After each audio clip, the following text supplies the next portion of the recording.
صدر جمہوریہ جسے کہا جاتا ہے، سب سے گھٹیا قسم کا انسان بھی ہوتا ہے اس دنیا میں ملتا ہے، جیسے کوڑھی اپاہج وغیرہ، کہ ان کے گھر میں بھی کوئی عزت و بار نہیں ہوتا۔ تو انسانوں کی بہت ساری قسمیں ہیں، لیکن اگر اسلامی اعتبار سے دیکھا جائے تو انسان کی دو قسمیں ہیں، ایک مومن اور ایک کافر۔ مومنوں میں بھی کئی درجے ہیں،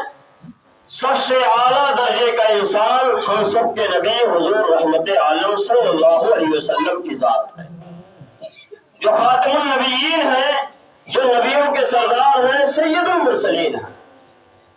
آپ کے بعد تمام رسولان اعظام کا مرتبہ ہے، پھر انبیاء اعظام کا مرتبہ ہے،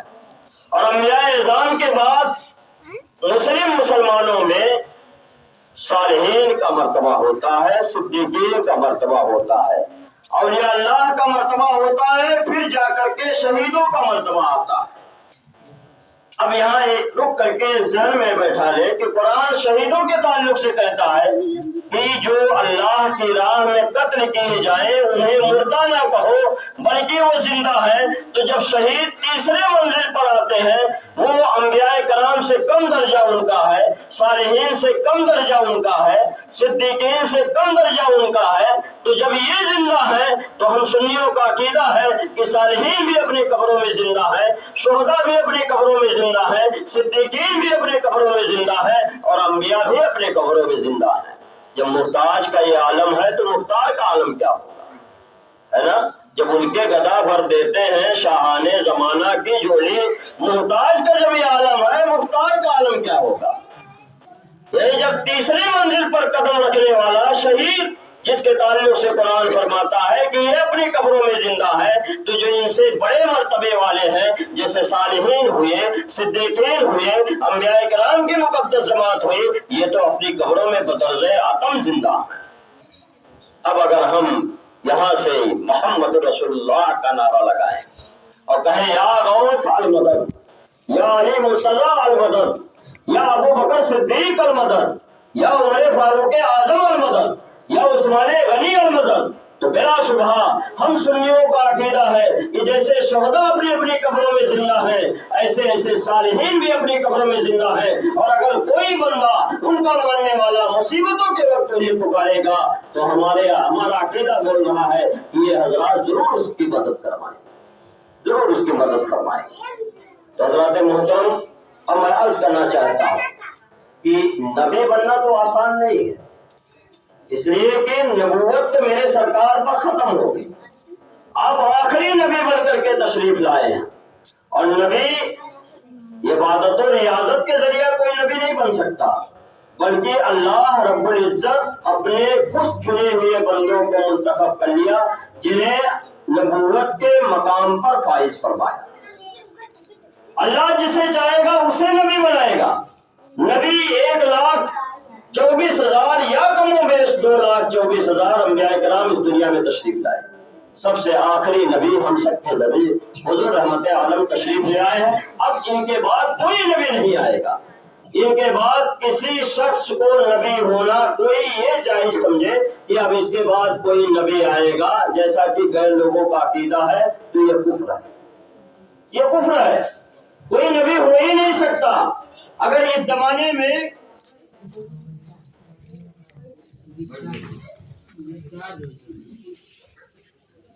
بند کر کے مائک بند کر دیجیے اور یہ پنکھا بند کر دیجیے، ہاں، اور یہ والا بلب صرف چالو کر دیجیے، سنجیدگی کے ساتھ پڑھیں، درود پاک پڑھتے رہیں۔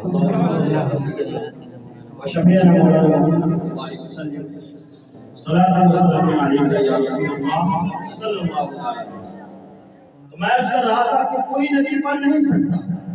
نبوت یا اللہ رب العزت کا عطیہ ہے، جسے چاہے اپنے فضل و کرم سے نبی بنا۔ ہاں، ولی بھی کوئی نہیں بن سکتا، صالحین بھی اور صدیقین بھی کوئی نہیں بن سکتا، بلکہ شہادت کی منزل یہ آسان بھی ہے، مشکل بھی ہے۔ شہید بننا آسان بھی ہے، مشکل بھی ہے۔ نہ کوئی نبی بن سکتا ہے، نہ کوئی صدیقی بن سکتا ہے، نہ کوئی ولی بن سکتا ہے۔ ہاں، اللہ رب العزت اکثر اپنے نیک بندوں کو جو اچھا کام کرتے ہیں، نوافلوں کی پابندی کرتے ہیں، اللہ اپنے کرم سے انہیں اپنا دوست بنا لیتا ہے، انہیں بھی وہ بنیاد ہے۔ حضرت محترم، نہ کوئی نبی بن سکتا ہے، نہ کوئی ولی بن سکتا ہے، نہ صالحین میں آ سکتا ہے۔ ہاں، شہادت کی منزل ایسی منزل ہے کہ اسے حاصل کرنا چاہو تو حاصل بھی ہو سکتی ہے۔ اور شہادت کی ایک دو قسمیں نہیں ہے بلکہ بہت ساری قسمیں ہیں۔ اسے کہہ دیجیے بند کر دیں، یا تو اسے چالو رکھنا ہے اور بٹن بلب بند کر دیں، مائک بند کر دیجیے۔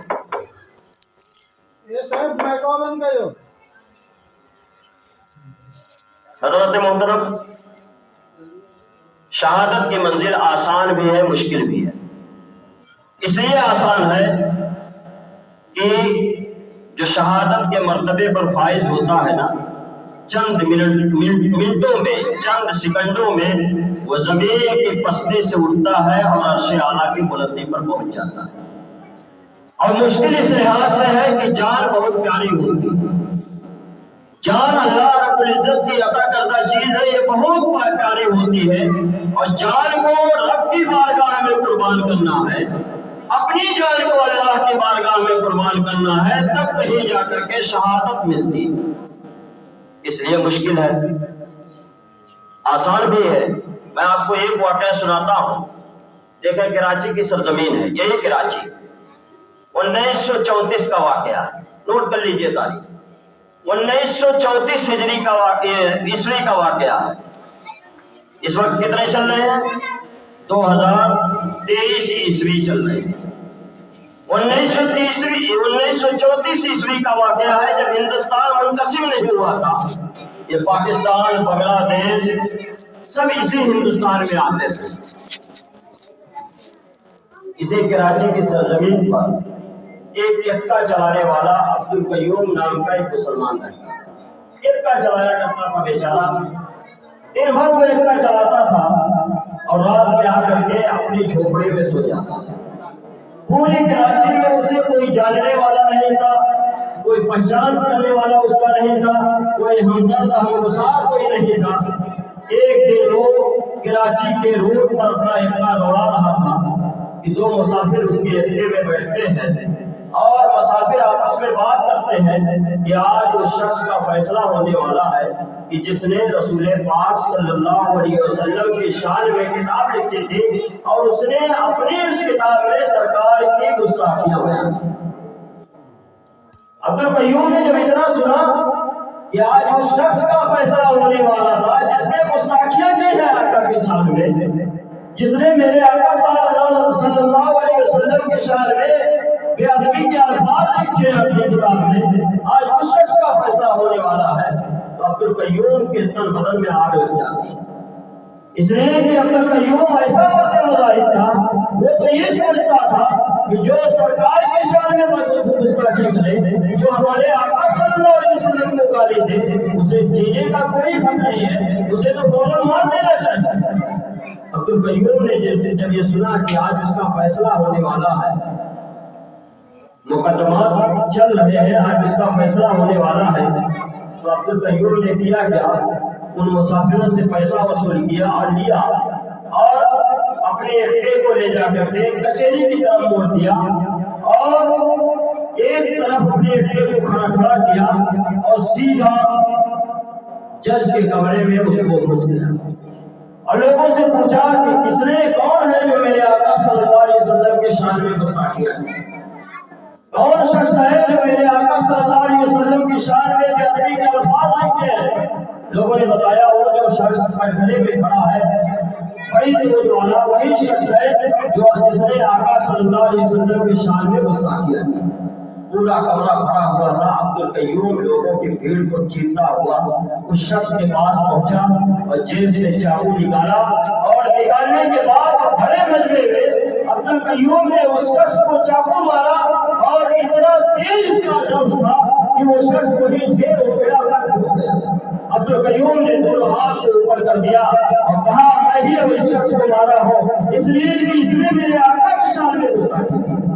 اس نے میرے آقا کی شان میں بے ادبی کے الفاظ بولے ہیں، اس لیے میں نے اسے مارا ہے۔ حضرات محترم وہ عبد القیوم جسے جاننے والا کوئی نہ تھا، جس کا پہچاننے والا کوئی نہ تھا، اگر کوئی اسے جانتا تھا تو اس کا گھوڑا موجود تھا، لیکن تھوڑی ہی دیر میں یہ کام انجام دینے کے بعد پورا ہندوستان اسے جان جاتا ہے، بلکہ پوری دنیا اسے جانتا ہے۔ اور عبد القیوم کے لیے دعائیں کی جاتی ہیں، بڑے بڑے بالشٹر وکیل، یہاں تک کہ جج جو فیصلہ سنانے والا تھا عبد القیوم کو بلاتا ہے اور کہتا عبد القیوم اگر تم اپنے بیان میں تھوڑا سا لچک پیدا کر دو تو ہم فیصلہ تمہارے حق میں سنائیں گے، تمہیں کوئی موت کے گھاٹ نہیں اتارے گا۔ اگرچہ تم نے اس شخص کو مارا ہے، ہم فیصلہ ایسا دیں گے کہ تمہیں موت سے بچا لیا جائے گا، تمہیں پھانسی سے بچا لیا جائے گا۔ عبد القیوم کے بیان میں لچک پیدا کر، بڑے بڑے بالشٹر پھری میں عبد القیوم کی وکالت اور مقدمہ لڑنے کے لیے تیار، صرف یہی کہتے عبد القیوم صرف اپنے بیان میں تھوڑا سا لچک پیدا کر دو ہم تمہیں بچا لیں گے۔ لیکن عبد القیوم کیا شان کی اللہ اکبر، کیا جذبہ تھا ان کے اندر، فرماتے ہیں ہم نے جان بوجھ کر کے مرتبہ شہادت کو خریدا ہے، ہم جھوٹ بول کر کے مرتبہ شہادت کو غائب نہیں کریں گے، اس لیے کہ میرے آقا صلی اللہ علیہ وسلم کی شان میں گستاخی کی ہے، ہم بڑے مجمع میں بھی کہیں گے کہ میں نے ہی اسے مارا، چاہے مجھے پھانسی ہو جائے، چاہے مجھے قتل کر دیا جائے، لیکن ہم اپنے بیان کو نہیں بدلیں گے۔ ہوتا بھی وہی ہے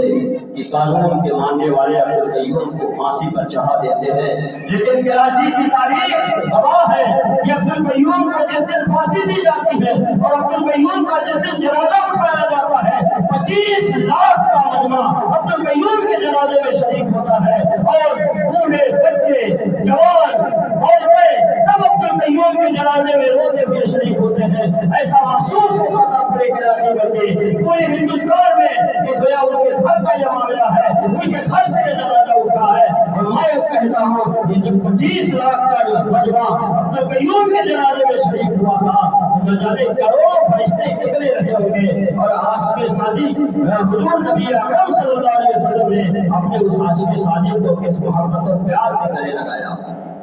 اس کا اندازہ کون کر سکتا ہے۔ اور اپنے آنچڑوں میں پھول لے کر کے اپنے آنچڑوں سے پھول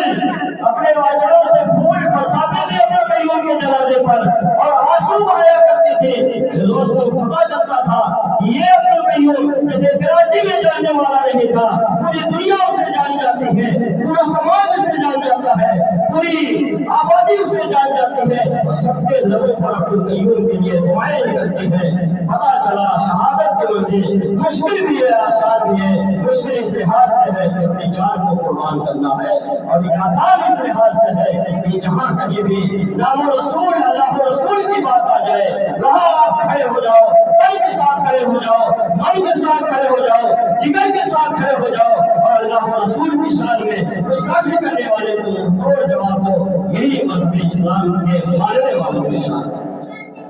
درود پاک پڑھے تو عرض کروں اللہم صلی علی سیدنا و شفیعنا مولانا محمد وبارک وسلم صلاۃ و سلام علیکہ یا رسول اللہ صلی اللہ علیہ وسلم۔ تو شہادت مشکل بھی ہے اور آسان بھی ہے۔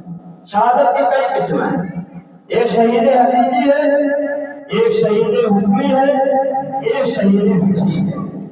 شہید حقیقی وہ ہے جو دشمن کی تلوار کے نیچے مذہب اسلام کی بقا کے لیے،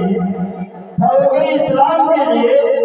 تحفظ اسلام کے لیے اپنی جان کو اللہ کی راہ میں قربان کر دے، وہی شہید حقیقی ہے۔ اور شہید حکمی وہ شخص ہے، وہ مرد مومن ہے کہ جسے کسی آلہ جارحہ سے قتل کر دیا جائے، کسی آلہ جارحہ سے مار دیا جائے اور وہ شخص فوراً ہی مر جائے، مرد مومن ہے، اور وہ شخص پر غسل واجب نہ ہو، پاک و صاف ہو اور وہ مر جائے تو وہ شہید حکمی کی قسم میں داخل ہے، یعنی اسے بھی غسل نہیں دیا جائے گا جس طرح شہیدوں کو غسل نہیں دیا جاتا۔ یہ فکر کی قسم ہے، شہید کو غسل نہیں دیا جاتا ہے بلکہ اسی خون آلودہ کپڑے میں اسے قبر میں اتار کر کے رب کے حوالے کر دیا جاتا ہے۔ ایسے شہید حکمی ہے جسے کسی آلہ جارحہ سے قتل کر دیا جائے لیکن اس پر غسل واجب نہ ہو، وہ مرد مومن ہو لیکن دنیا سے کوئی فائدہ حاصل نہ کیا ہو، یعنی مارے جانے کے بعد وہ بھی شہید حکمے کی قسم میں داخل ہے۔ یہ نہیں بلکہ اس کا مطلب یہ ہے کہ اسے بھی غسل نہیں دیا جائے گا، بلکہ وہی کپڑوں کے ساتھ اللہ رب العزت کے حوالے کر دیا جائے گا۔ ہاں اگر اس پر غسل واجب ہے تو اسے غسل دیا جائے گا، اور اگر دنیا سے کوئی فائدہ اس نے حاصل کیا، یعنی کچھ دن تک وہ زندہ رہا تو 3 دن تک زندہ رہا، دنیا سے فائدہ حاصل کیا، کھایا پیا، پھر اس کے بعد انتقال ہوا، تب بھی وہ شہید حکمے کے قسم میں داخل ہے۔